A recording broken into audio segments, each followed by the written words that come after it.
Hey everyone, this is Steph Saffer here at Acupuncture Northwest, and we're back with you to do another Q&A session answering some of the questions that you guys submitted to us about acupuncture and Chinese medicine.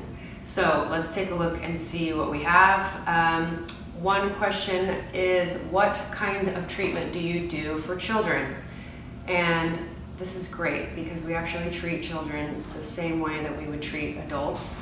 Kids come in for a lot of the same types of things: anxiety, stress, GI distress, digestive issues, sleep issues. We do a lot of work on the nervous system. So for kids who are hyperactive, for kids who suffer from ADHD, there's a lot of ways that we can support kids and support their nervous systems as they're developing. So second question for you guys. What do you do when you assess someone's pulse? Well, this is great because acupuncture is just one part of Chinese medicine. Herbal medicine, Chinese herbal medicine, is actually the other really important facet to Chinese medicine.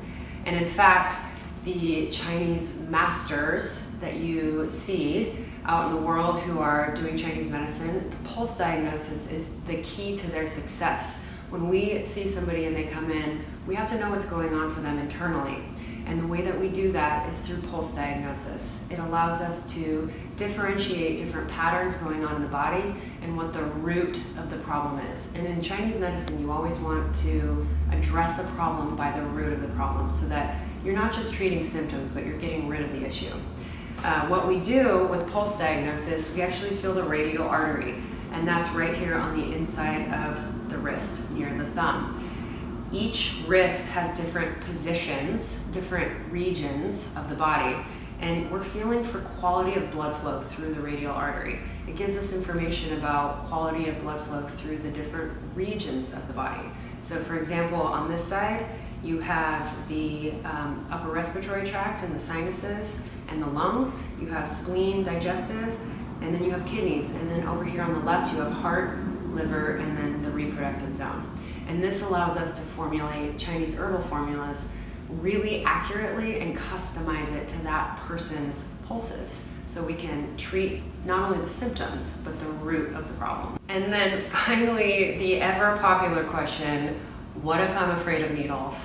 Well, like we were talking about earlier, we treat a lot of kids here at the clinic. So if a 3-year-old and a 5-year-old and a 7-year-old can get acupuncture, you can bet that the needles aren't too scary.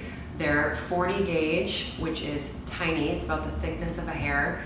And in terms of a hypodermic needle that you would maybe see at a hospital, that's a 13 gauge needle. So there's a really big difference there.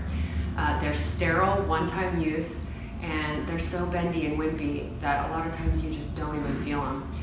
When you're getting a treatment, it depends on the depth of insertion, and that will depend on what we're treating you for. It also depends on how sensitive your nervous system is that day. So we often say to people, have a little bit of a snack, don't come in starving. If people are really tired, you can feel a little more sensitive. Women will experience fluctuations in sensitivity depending on where they are in their cycle. Caffeine can make you feel a lot more sensitive. Also, whether or not your body's fighting off a virus. So if you're getting sick, you might feel the needles a little bit more. In general, we've all been practicing for so long that we know all the techniques to help you not feel the pins at all. And frankly, if you do feel them a little bit, it's not a bad thing. We are intentionally trying to stimulate the nervous system so that it has an impact on the brain, so that change occurs from the treatment.